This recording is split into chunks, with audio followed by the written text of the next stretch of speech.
Hey everybody, welcome back to the Dolled of Desserts baking channel. On today's episode of How to Bake Anything Vegan, we're continuing on with our conversation on the function of sugars in baking, and we're going to be reviewing the different kinds of vegan sugars that can be used in your baked goods. So on to the next granulated sugar, let's talk about coconut sugar. Coconut sugar is very, very similar to cane sugar in that it's granulated. It doesn't spike your glycemic index as quickly as white sugar would technically do it, but it is still glucose and that kind of sugar, so it's not really that different. Bit of a bigger grain than white sugar, so it doesn't retain water as well. That's one of the big cons. It's brown and that color doesn't go away, so you will get flecks sometimes of coconut sugar in your baked good unless you mix it heckin' well. Coconut sugar is very expensive to use, and in my opinion, not worth it. In addition, coconut sugar isn't good for coconut trees or the environment where coconuts are grown, and for the animals that rely on coconut trees, because coconut sugar is stripped from the palm leaves of the coconut tree, and coconut trees can only produce sugar or they can produce coconut oil. Well, as soon as you're starting to harvest it for its sugar, the oil stops getting produced, and the oil comes from the fruit of the coconut tree, and a lot of animals survive off of the coconut meat and the fruit that grows. So if we're harvesting all this palm sugar, there's less coconuts to go around for the animals that rely on it. So coconut sugar for the environment isn't really the greatest, so it's questionably vegan. Let's get into the granulated sugar alcohols. Start off with one of the nouveau sugars. It's quite the rage right now. It's swerve or erythritol based sugars with monk fruit in them or other extracts. As you can see, the sugar is granulated, so it does have that moisture retaining quality like white sugar, but the granules are a lot smaller, bringing it closer to like an icing sugar, so it's not going to retain water in the same way. It melts really quickly in your mouth, like way too quickly. There's no aftertaste, which is great, unlike those artificial sweeteners, and it is natural, but it just doesn't have the same depth of flavor as sugar, and it doesn't caramelize like sugar does. It can be used in a 1-to-1 ratio in a recipe if you're trying to sub out the sugar, which is great. The one major con of these kinds of sugars, in my opinion, is cost. These are the most expensive sugars on the market. I have a tiny bag here.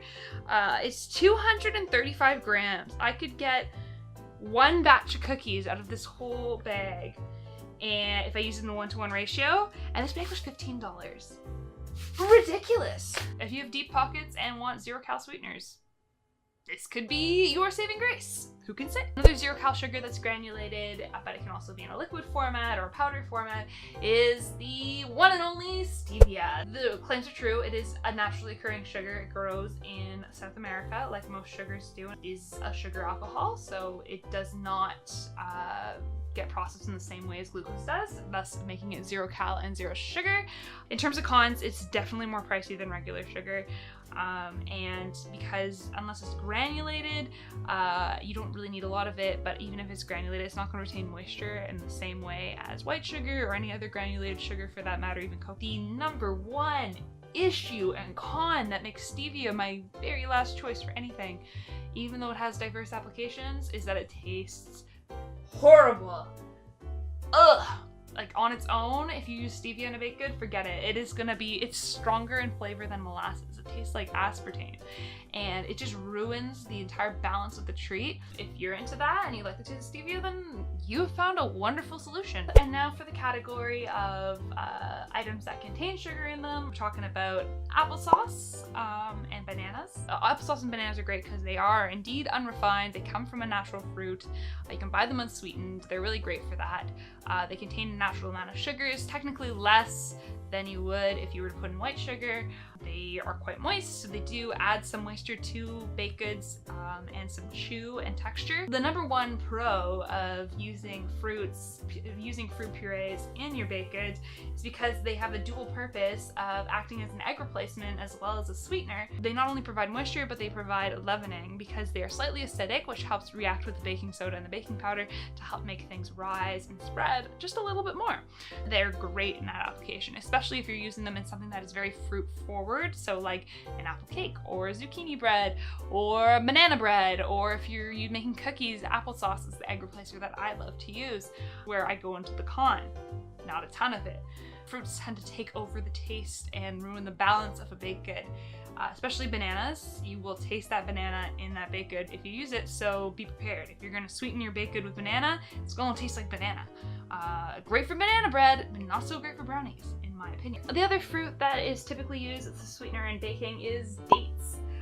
Dates are a dried, very sweet, but not like super sweet baked good. It's a very neutral flavor. And in a baked good, if you're looking to kind of have a reduced sugar, unrefined baked good, go ahead. Dates are a decent one to use, but overall, as a sweetener for baked goods, you're not going to get the caramelization, you're not going to get the aeration, you're not going to get anything, and they're also a pain in the butt to make into a paste. Now let's move into liquid sugars, starting off with one of the most well-known liquid sugars, corn syrup. So corn syrup is a bad guy in the sugar world as well, but has very many applications, especially in candy. Corn syrup is a combination of glucose, which is the molecular structure of like the tiny little molecule that is in sugar, as well as glucose fructose, and fructose is another type of sugar that your body processes. These together make a dark golden or a very light and white syrup. Benefits of this sort of thing is it can provide moisture to a baked good, it can provide chew and texture, which is really nice. It can be fairly neutral.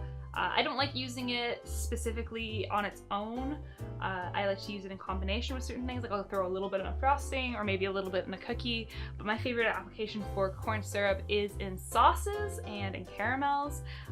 It provides a nice sticky and chewy texture that you wouldn't get otherwise without corn syrup, so it's very good for those applications. The other bad thing about this is the whole high fructose corn syrup argument.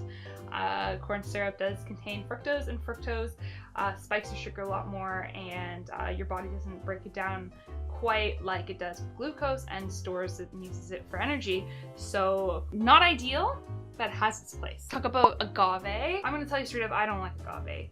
Agave, maple syrup, they're kind of used interchangeably. They have a similar consistency, but agave, it's like white sugar. Your body processes it like white sugar. There was this huge movement back like maybe like 5 or 10 years ago where people were saying agave is a great sugar, it's one of those healthy sugars, but it spikes your sugar all the same. I would pick maple syrup 10 times over ever using agave. Syrup is my favorite unrefined sugar. Other than the fact that it's Canadian, it's got amazing flavor. Naturally, it's sweet just like sugar, but it's got a nice depth of flavor and it caramelizes in the oven, which is amazing. So if you're looking to make a maple tasting treat, maple syrup isn't gonna do it. You're gonna have to add maple extract unless it is raw maple syrup, and then you'll have the maple taste. One of the major cons though of maple syrup compared to agave, or any liquid sugar for that matter, is that it's freaking expensive. Especially even in Canada where we have it everywhere, it's really expensive. I would use maple syrup in anything that's kind of like a bar, something that's fudgy. I wouldn't use it in cakes, I wouldn't use it in cookies, anything that's kind of like self-contained. Same with any liquid sugar for that matter, I would use it very sparingly in anything that's a cookie or a cake. I would typically only use it in bars that are fudgy and rich. Thank you so much for tuning in on the final conclusion on our discussion of sugars and how to bake anything vegan. I really hope you learned something and are taking something away that you can apply into the baked goods that you make at home.